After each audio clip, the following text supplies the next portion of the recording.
Gua harap juga teman-teman yang udah nonton video ini, ayo kita bikin konten bareng, siapa tahu kita bisa jadi YouTuber, jadi konten kreator yang baru di tahun 2022.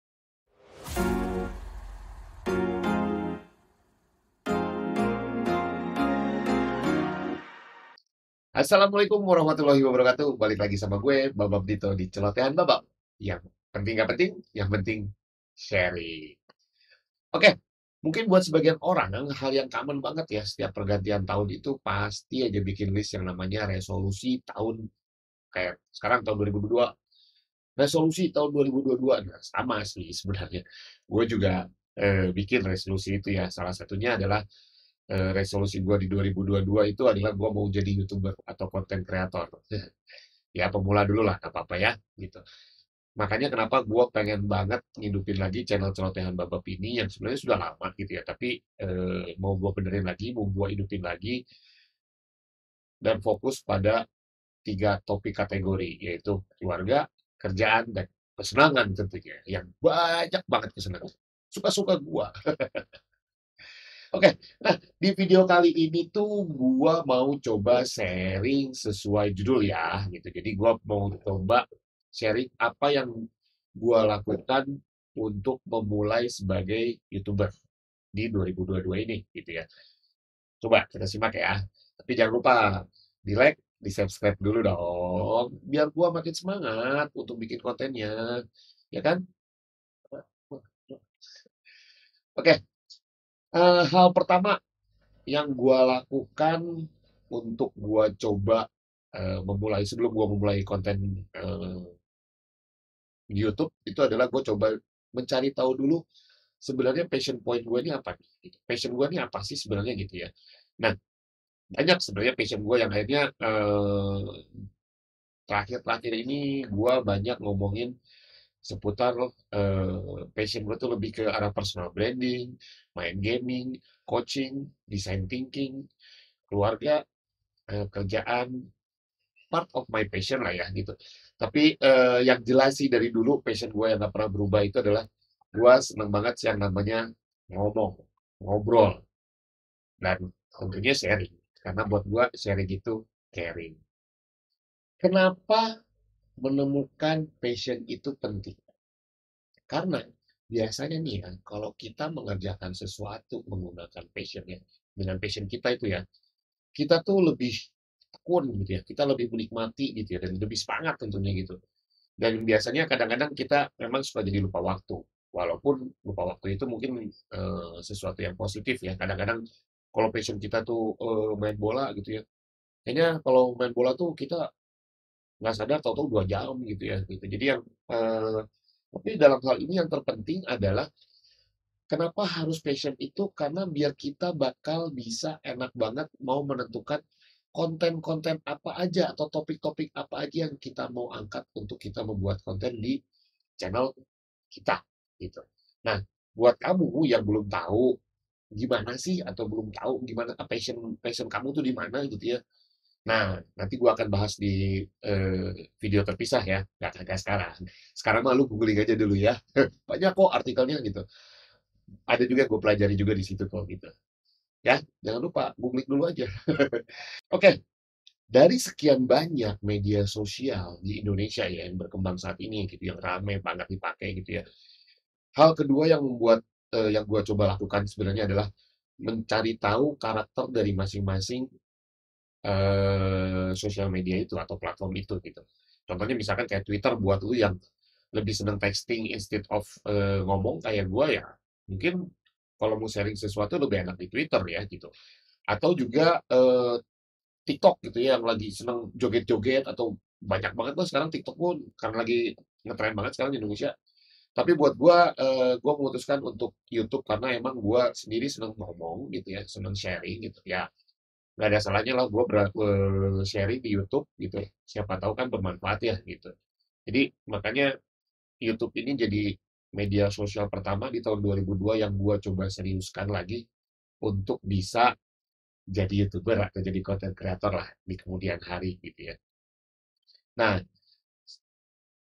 walaupun ya dalam menulis, dalam bikin video ini pun gue harus bikin skrip gitu, harus nulis gitu ya, nggak apa-apa sih gitu. Siapa tahu kalau lagi ada waktu senggang, gue taruh juga buat di Twitter kan lumayan ya. Sekali kerja 2 3 platform kita bisa jalani.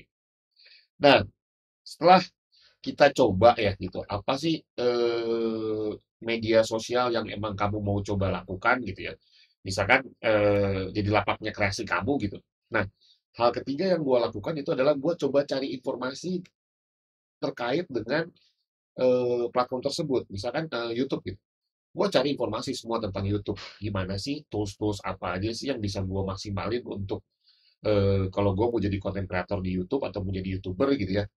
Itu gua cari informasinya, gua googling, gua baca-baca, walaupun gua orang yang malas baca, tapi mau nggak mau gua coba baca gitu. Sampai akhirnya, ya Google tuh pinter ya, gua baca apa aja gitu gara-gara googling gitu ya, keluarlah banyak iklan gitu, tiba-tiba ads gitu, dan akhirnya gua menemukan, eee, pelatihan.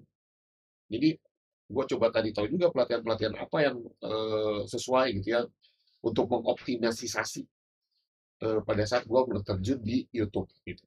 Dan ternyata ya, ya itulah Google pinter gitu ya, akhirnya gua keluar beberapa, pelatihan gitu ya, sampai akhirnya, gua memutuskan buat untuk ikut pelatihan di Digimaru by Pak Michael Sugiarto. Itu orang Surabaya yang setelah gue ikutan, training gitu ya, gue baru tahu kalau ternyata dia juga punya media namanya Teknobi yang emang fokus ngebahas tentang YouTube dan TikTok gitu. Jadi, wah, lumayan sih, dan secara harganya menurut gua sih masih masuk akal ya, sekitar 200 ribuan something gitu ya, nggak nyampe 300 ribu gitu untuk pemulanya gitu.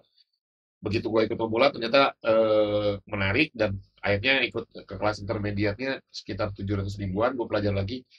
Mahal, ya mahal sih relatif ya, tapi buat gua sih bermanfaat buat gua, dan mungkin enak cara ngajarinnya, dan yang penting tuh biasa kalau udah habis pelatihan gini yang paling enak tuh adalah kalau bahasa mobil mah after service-nya gitu ya. Dan kita dibuatin grup yang emang kita bisa diskusi setiap saat pada saat kita walaupun kita sudah selesai. Dan yang terpenting di materinya tuh bisa gua akses kapan aja di mana aja gitu. Karena ya emang gua udah jadi member ya akhirnya gua bisa akses materinya berulang-ulang gitu ya. Nah, dari pelatihan itu tuh gue juga jadi tahu tools-tools apa aja yang bisa gua pakai gitu ya, yang emang salah satunya gua pakai juga buat nanti upload video ini pun juga judulnya pun gua pakai tools. Akhirnya pada saat kita memilih topik yang memang sesuai dengan passion kita tadi, kita cek dulu tuh di tools ini bahwa kalau gue bikin judul gini, oke nggak sih? Oh ternyata skornya sekian. Oh ternyata banyak orang yang nyari. Ternyata nggak banyak yang nyari. Oh kita cari lagi nih. Kita sampai cari yang emang benar-benar banyak nyari. Bahkan sampai pada saat gue nulis bikin judul ini pun gue diskusi juga tuh di grup yang tadi sama Pak Michael itu gitu. Jadi ya itulah yang menarik ya, akhirnya kenapa menurut gua worth it gua ngeluarin uang untuk gue ikut pelatihan, ya. Nah, setelah 3 hal tadi di atas gitu ya, langkah keempat nih yang gua lakukan, yang mungkin juga, eee, kadang kita masih ragu gitu ya. Langkah keempat yang harus kita lakukan adalah coba aja dulu setelah kita ikut pelatihan, kita belum paham-paham banget nggak apa-apa, yang penting ada ya minimal seperempatnya dan kita tahu besar-besarnya gitu ya. Coba aja dulu bikin konten, coba aja dulu bikin topik. Gua juga latihan dulu tuh topik-topik apa aja gua search-search gitu ya, sampai akhirnya gua putuskan, "Ah, ini kayaknya topik pertama di tahun 2002 yang mau gua angkat untuk jadi apa ya, apa dibilang penglaris." Nah, penglaris di mulai tahun 2022 di channel ini gitu. Jadi ya, kalau istilahnya teori itu gini, gue pernah dapat cerita gitu ya, kalau kita lagi jalan, di tengah jalan gitu, terus lihat ada bongkahan kuning gitu ya, kita mikir kan gitu, "Itu emas apa tai?" Gitu. Kita cuman bisa meraba-raba kalau kita tanpa menyentuhnya, mendekatinya dan hanya menyentuhnya gitu ya, kita nggak tahu kalau itu emas apa tai gitu kan.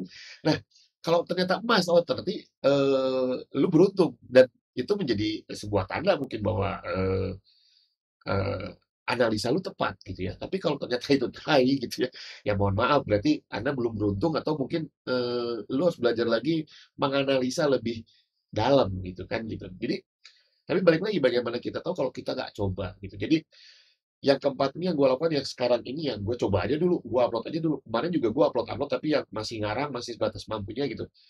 Tapi gue semangatin di tahun 2022 gue akan lebih serius, harus coba lebih serius gitu ya. Salah satunya ini video pertama yang di tahun 2022 ini yang gue coba seriuskan. Topiknya gue coba seriuskan. Nah, biasanya kalau udah coba sekali itu ya, dan lihat hasilnya, oh kayaknya oke, kita bakal terus.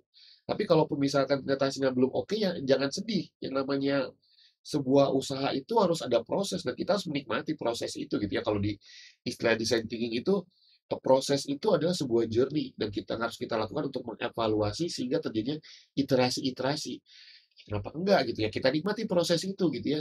Ya, it will be good gitu. Dan gua rasa yang banyak sukses sekarang pun ya juga banyak yang melalui fase itu ya, melalui fase sebuah proses gitu. Nah, ngomongin juga analisa gitu.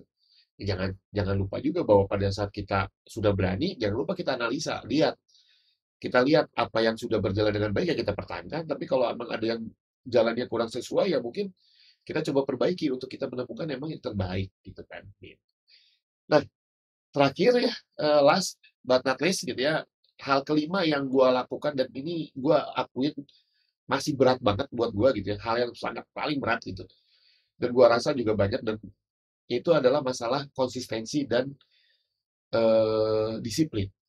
Ini yang gua rasa dalam hal apapun, dalam usaha apapun, dalam bidang apapun, yang namanya konsistensi dan disiplin itu perlu. Itu juga gua ambil asumsi setelah gua banyak ngobrol sama orang-orang yang udah pada sukses gitu ya. Rata-rata semua hampir 100% lah gitu ya, bilang bahwa yang penting lu konsisten gitu. Konsisten, konsisten, dan konsisten. Ya gue harap juga di tahun 2022 ini, melalui video ini, gue juga akan bisa konsisten. Supaya gue bisa konsisten juga, jangan lupa, balik lagi gue ingetin, di like, di subscribe. Nah, eh, segitu aja dulu sharing dari gue gitu ya. Makasih yang udah nonton sampai akhir gitu. Jangan lupa, balik lagi gue ingetin, di like, di subscribe. Kalau emang ternyata ada temen atau saudara atau adik-adiknya atau siapapun lah yang emang kira-kira perlu gitu ya mengetahui tentang topik yang ada di video ini, boleh loh di-share. Share aja, gratis kok nge-share mah. Ya hitung-hitung pahala lah buat diri kita ya. Sekalian bantu-bantu gue gitu kan. Kayak oke, gitu aja. Eh, terakhir banget nih ya gitu. Sekarang nih tanggal 1 Januari 2022, dan ini hari pertama gua upload topik yang akan lebih serius gitu ya. Gue coba lebih serius dan bisa lebih konsisten gitu. Dan gue harap juga teman-teman yang udah nonton video ini, ayo kita bikin konten bareng. Siapa tahu kita bisa jadi YouTuber, jadi konten kreator yang baru di tahun 2022 ini. Ya, nggak tahu ya, di tahun 2022 ini nanti di akhir, kita bisa jadi YouTuber atau konten kreator yang emang bikin Indonesia Rewind. Kayak kemarin baru dibikin sama Chandra Leo, dan keren banget sama Auleon. Top, tops. Keren pisan. Edan, Oke, hatur thank you. Sarang ayo. Penting gak penting, yang penting di-sharing. Hmm,